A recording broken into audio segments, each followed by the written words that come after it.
সাত সকালে বেলুর ঘুষুরিতে ইডির হানা 90 ঘুষুরি গিরিশ ঘোষ রোডে বেলুর মঠ তিনতলা ঘরে 3 থেকে 4 জন ইডির আধিকারিকরা তল্লাশি চালাচ্ছে। বিল্ডিং এর নাম রাসমণি অ্যাপার্টমেন্ট। বাইরে কেন্দ্রীয় বাহিনী ঘিরে রেখেছে। ঘরের ভেতরে কাউকে প্রবেশ করতে দেওয়া হচ্ছে না। ব্যবসায়ীর নাম জানা যাচ্ছে কৈলাস সারাফ, কয়লার ব্যবসায়ী। আসানসোলের কয়লার ব্যবসায়ী সঞ্জয় সুরেখা নামে এক কয়লার ব্যবসায়ীর কাছে কাজ করতেন কৈলাস সারাফ।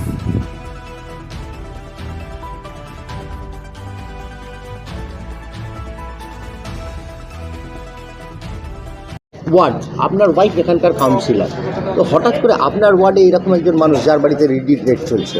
না দেখুন, এটা নতুন কিছু নয়। আমি এটা বিগত 5 বছর ধরে গভর্নমেন্টকে বিভিন্ন যারা এজেন্সি আছে তাদেরকে আমরা জানিয়েছি। ডিডি ডিপার্টমেন্ট থেকে, স্পেশাল ব্রাঞ্চ থেকে শুরু করে, ভবানী ভবন থেকে শুরু করে লালবাজার অবধি আমি দিয়ে এসেছি রিটেন।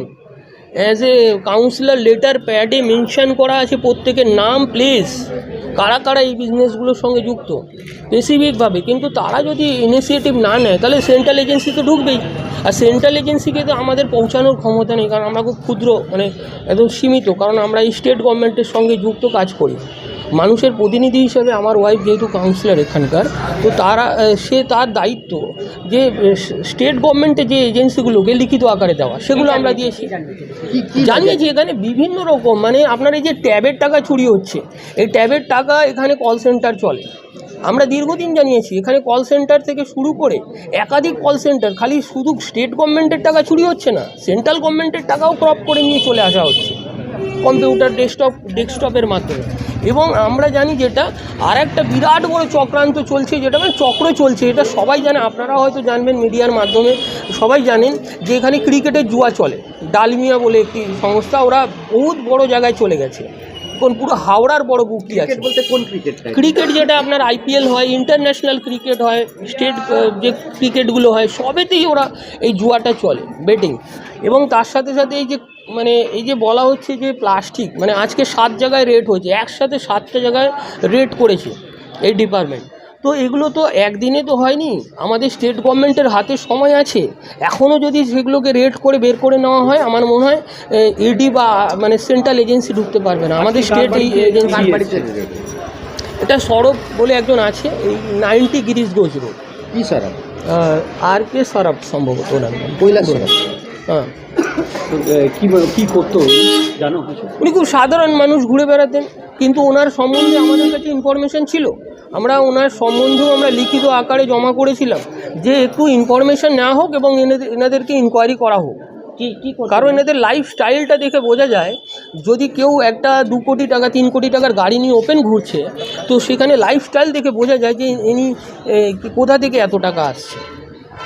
তো আমরা লিখিত আকারে দিয়েছি, আমরা এটা জানিয়েছি। আমাদের এখানে একটি মেডিকেল স্টোর আছে, সেই মেডিকেল স্টোর থেকে কেউ, আমি জানি না, কেউ 6 কোটি টাকা 7 কোটি টাকার ফ্ল্যাট কিনতে পারে। একটা মেডিকেল স্টোর যদি আপনি করেন, 6 কোটি টাকার ফ্ল্যাট কিনতে পারবেন না। কিন্তু আমরা লিখিত আকারে একাধিকবার জানিয়েছি স্টেট গভর্নমেন্টের বিভিন্ন এজেন্সিদেরকে যে এরা এই জুয়াগুলো চালাচ্ছে, সেটা বেটিং হোক, ক্রিকেট বেটিং হোক, চাই আপনার ওই কল সেন্টার হোক। কৈলাস সারাফ কি কোনো টাকার 9-6-এর মধ্যে আছেন বলে মনে হচ্ছে? ডেফিনেটলি আছে। আমরা তো এদেরকে নিয়ে আগেও লিখিত আকারে অনেকবার জানিয়েছি বিভিন্ন এজেন্সিকে, এরা আছে, ডেফিনেটলি আছে। সেন্ট্রাল এজেন্সি দেখুন, অনায়াসে কারোর ঘরে ঢুকতে পারে না, তাদের কাছে ইনফরমেশান আছে তবে ঢুকেছে। সেন্ট্রাল এজেন্সি ইনফরমেশান ছাড়া কারোর কাছে ঢুকতে পারে। আপনি যে অভিযোগ করছেন যে এনারা ওই বেটিংয়ের সঙ্গে যুক্ত, এই বেটিংটা চালায় কে? চালায় এখানে অনেকে আছে, যিনি সরব আছেন, এনারাও আছেন, ডালমিয়া আছেন, আরও অনেকগুলো বড়, আমি পুরো নামটাই মুহূর্তে নেব না, তা এগুলো তদন্ত সাপেক্ষের ব্যাপার, তদন্ত চলছে যেহেতু আমি কারোর নাম ডিরেক্ট নেব না। এটা একটা সংস্থা, মানে এদের একটা ইনলিগাল সংস্থা বোর্ড রয়েছে, প্লাস্টিক প্রাইভেট লিমিটেড একটা সংস্থা আছে, তো সেইটার মধ্যে এনারা ওইটাতে যুক্ত আছে। একটা বড় গ্যাং আছে, পুরো গ্যাং, ইনি একা নেই। আমি তো বলছি এটা বিরাট বড় একটা গ্যাং আছে। দেখুন, অনেক ভালো ভালো শিল্পপতি, ভালো ভালো বিজনেসম্যানরাও আছেন, যারা মানে ভালোভাবে অনেস্টলি তারা সরকারকে ট্যাক্স দিয়ে সেই বিজনেসটা করেন। কিন্তু এই ধরনের বিজনেসম্যান যারা ইনলিগাল পদ্ধতিতে কারো সরকারি টাকা তুলে এনে, এটা বিজনেস বলে না, এটাকে বলে চুরি এবং ডাকাতি।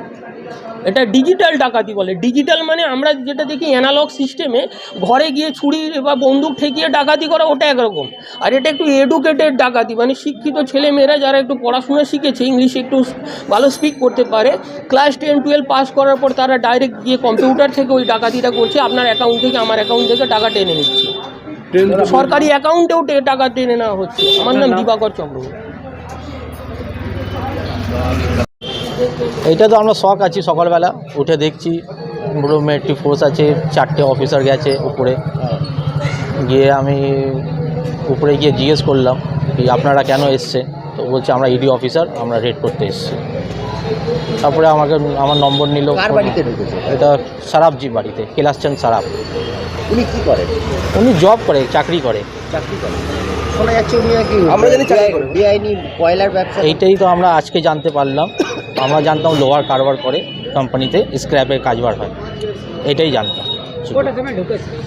ওই সকাল 7টা 7:30 নাগাদ। 4 জন আছে, 4টে অফিসার আছে। না, মহিলা না, 4টে অফিসার ছিল, এখানেই দাঁড়িয়ে ছিল। দাঁড়িয়ে এই বাড়িরই বাসিন্দা? হ্যাঁ, আমি আপনাদের কি আতঙ্কে রয়েছে যে এরকম হঠাৎ করে এরকম 4টা বাড়ি? আমরা তো শখ আছি কি, এমনি উনি তো খুব ভদ্র লোক, আমরা তো আজ পর্যন্ত ইনি খুব সুন্দর বিহেভ আছে ওনার। আজকে এটা প্রথম জানলাম কি ওনার দুর্নীতির সঙ্গে যোগ আছে। এখনও হয়নি, মगर আমরা এখন যা শুনতে পাচ্ছি বিল্ডিংয়ের লোক। একটা শোনা যাচ্ছে যে ওনার বাড়ি থেকে নাকি 50 কোটি টাকার উপর টাকা পয়সা পাওয়া গেছে বা এরকম দেয়াল ফেয়াল ভাঙা হয়েছে। না না, কিছু নাই এখন, কিছু খবর পানি? না নর্মাল যেমনি থাকে। বয়স আছে না, 60+ বয়স আছে ওনার। ওনার ওয়াইফ আছে, শুধু পেশেন্ট আছে, উনি আছে ঘরে। ওরা দুজনেই থাকতো। টাকা পয়সার মধ্যে জুড়ে থাকবে এরকম কোনো দেখে না না না না না, একদম না। আজকে হঠাৎ জানতে পারলাম। এটা হঠাৎ আজকেই জানতে পারলাম সকালবেলা। আপনার নাম? আমার নাম সুমিত রয়। আপনি এই বাড়িতে থাকেন? আমি এই বাড়িতে থাকি।